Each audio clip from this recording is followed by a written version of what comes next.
Uber is being rumored to be taking it, but I'm guessing we're not expecting that. That wasn't, that rumor was debunked pretty quickly.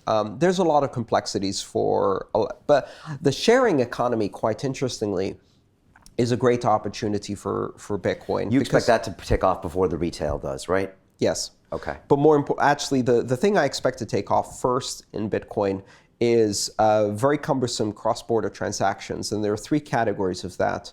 The first one is companies that need to pay suppliers, subcontractors, and partners all across the world.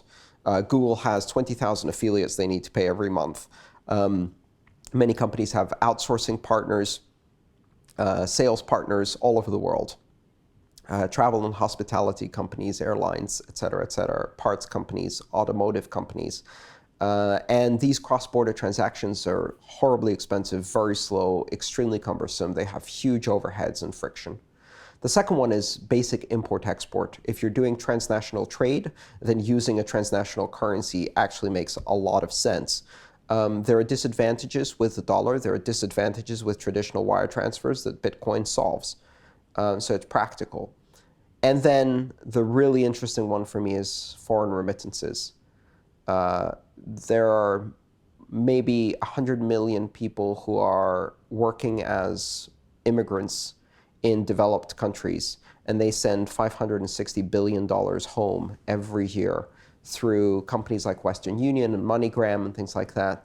And for that, they pay 9% as the average fee, netting Western Union a really handsome profit. It's shocking.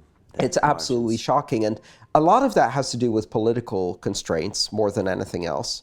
But that is an area where Bitcoin can not only have an immediate technological impact, but that impact translates into an enormous source of income for some of the poorest people in the world. Now, to put that into perspective, the $175 billion that goes to fees in the international remittances market is larger than the entire foreign aid budget of all of the world governments put together.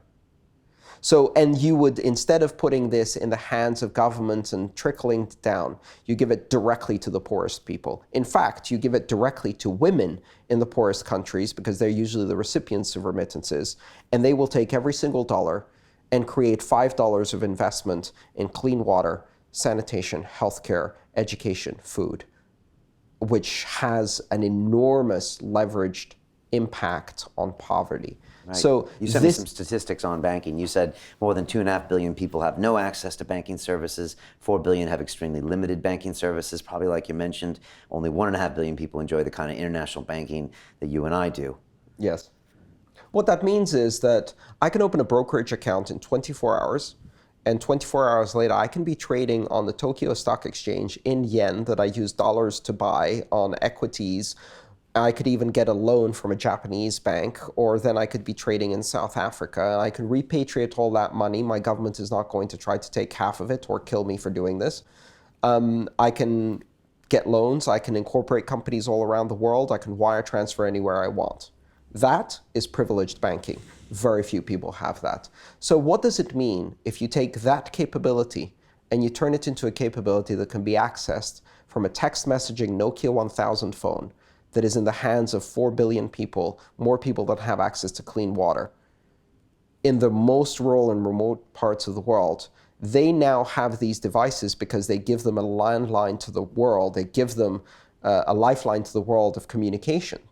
What if that phone simultaneously is a banking terminal, a loan origination terminal, a remittance terminal, an international credit terminal, an equity trading terminal, an import-export payment terminal?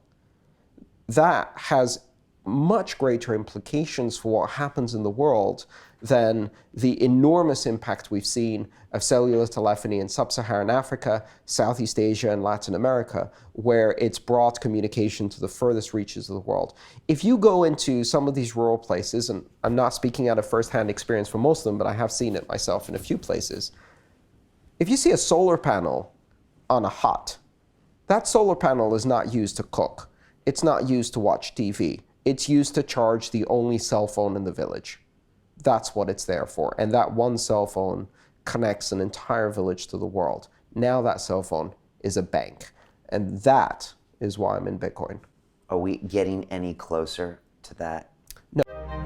To watch the rest of this fascinating interview, click on the link below and go to londonrealacademy.com. There you can sign in with your social media login and watch the rest of the episode for free, along with all of our episodes on London Real, my webinars, and all of our premium content, all located over at londonrealacademy.com. So click on the link below, you'll be directed there and you can watch the rest of this fascinating interview, and I'll see you there.